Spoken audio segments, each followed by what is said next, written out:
अब एक बार फिर नज़्म पेश करने के लिए मोहम्मद रजी दर्जा हिफ्ज़ को आवाज़ देता हूँ कि वो आए और अपनी नज़्म पेश करें। अस्सलामु अलैकुम ऐ मुस्लिम मेरी बहनों, जालिम से न घबराओ, ईमान का दिल रख कर इस्लाम पे डट जाओ।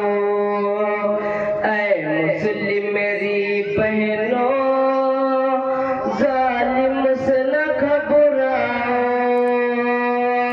ईमान का दिल रख कर इस्लाम पे डट जाओ। पर्दे को हटाने की एक और निशानी है, इस्लाम मिटाने की ये जिंदा गवाही है।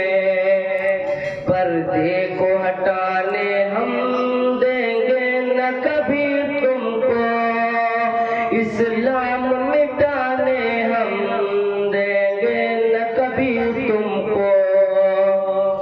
इस्लाम की शहजादी दुनिया से न घबराओ, ईमान से पुख्ता दिल कितना है वो दिखलाओ। जागो मेरे शहजादो, इस्लाम के जाबाजो, इस्लाम का दिल अपना, इस्लाम के गमखारो। दिखलाओ उमर जैसी हिम्मत भी वो ताकत भी, बतलाओ खालिद की तलवार बसीरत को। हिजड़ों की रुकावट हो इस्लाम फराइज़ में, कुत्तों का जुल्म जब हो इस्लाम फराइज़ में। छोड़ेंगे दुनिया को उस इस्लाम